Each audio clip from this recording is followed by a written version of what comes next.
तर महाराष्ट्रात एमआयएम वाढवण्याचं काम हे भाजपनं केलेलं असून भाजपकडून एकमेकांच्या विरोधात असंतोष निर्माण करण्याचं काम सुरू आहे असा अत्यंत गंभीर आरोप ठाकरे सेनेचे प्रवक्ते अखिल चित्रे यांनी केलेला आहे।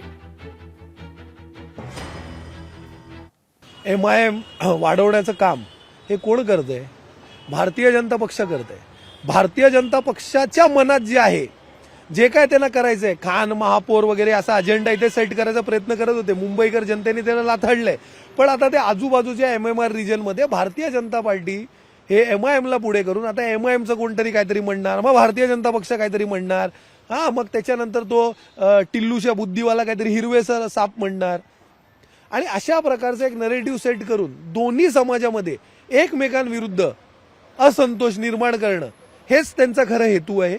हे मला असं वाटतं सुज्ञ महाराष्ट्राच्या जनतेने हे चांगल्यापणे ओळखावं आणि ह्याला वेळीच रोखावं, अन्यथा हे अशा प्रकारे सुरू राहील। भारतीय जनता पक्षाचं राजकारण हे हिंदुत्व, जातवाद, धर्म ह्याच्या पलीकडे जाऊच शकत नाही।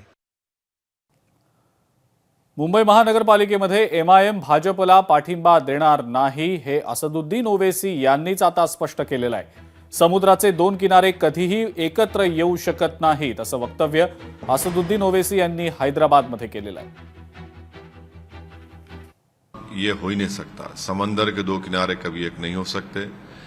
एक हमारे अकोट से 5 कॉर्पोरेटर जीते थे, इन्होंने उनको हमने वार्न किया था। पहले उन्होंने हमसे कहा कि गुट बनाते खुद उनको नहीं मालूम था कि बीजेपी है, तो हमने उनसे कहा कि फौरन जाकर आप आपके म्युनिसिपल कमिश्नर लेटर दीजिए। उस ग्रुप से बाहर निकलिए। उन्हें लेटर दिया। बाद में मालूम हुआ कि बीजेपी नेता के बेटे को उन्होंने कोऑप्शन में तायद की, तो इम्तियाज जलील साहब ने उनको पार्टी से सस्पेंड कर दिया। और अगर कोई भी चाहे बीजेपी हो, एकनाथ शिंदे हो या अजित पवार हो, इनके साथ जाएंगे तो पार्टी उनके खिलाफ एक्शन लेगी। हम नहीं जा सकते उनके साथ। पुढच्या 5 वर्षांमध्ये विरोधकांना पळवून लावू असं वक्तव्य एमआयएमच्या सेहर शेखनी केलेलं आहे। जेव्हा पुढच्या निवडणुका होतील तेव्हा मुंब्रा हिरवा करू असं वक्तव्य सेहर शेख यांनी केलं आणि एका नव्या वादाला आता त्यामुळे तोंड फुटल्याचं दिसतं आहे। 5 वर्षांनी पुन्हा होणाऱ्या निवडणुकीत याहीपेक्षा मोठं यश मिळवायचंय, विरोधकांना चोख प्रत्युत्तर द्यायचंय, मुंब्रा हिरव्या रंगानं व्यापून टाकायचा आहे आणि 5 वर्षांनी मुंब्र्यातला प्रत्येक विजयी उमेदवार हा एमआयएमचा असेल असं वक्तव्य सेहर शेख यांनी केलेलं आहे। कैसा हराया? आने वाले 5 साल बाद भी जब इलेक्शंस होंगे इंशाल्लाह, आप लोगों को उस इलेक्शन में इससे भी बड़ा मुंह तोड़ जवाब उनको देना है। पूरे के पूरे मुंब्रा को ग्रीन कलर से ऐसे रंगना है कि इन लोगों को यहाँ से बुरी तरह से पछाड़ के भेजना है इंशाल्लाह।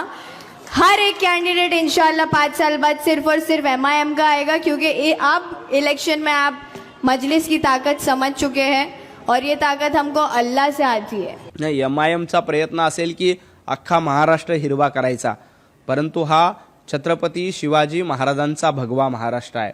इथं कुणीही अशा पद्धतीने हिरवा करण्याचा प्रयत्न केला तर त्यांच्या स्वप्नामध्ये देखील शक्य होणार नाही, कारण हा महाराष्ट्र छत्रपती शिवाजी महाराजांच्या भगव्याने नाहून निघालेला महाराष्ट्र आहे।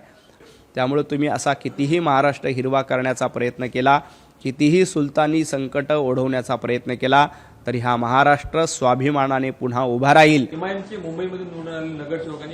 हे भारतीय जनता पक्षाने दिलेली स्क्रिप्ट आहे, ते वाचून दाखवले, त्यात काही फार नवीन आहे असं मला वाटत नाही।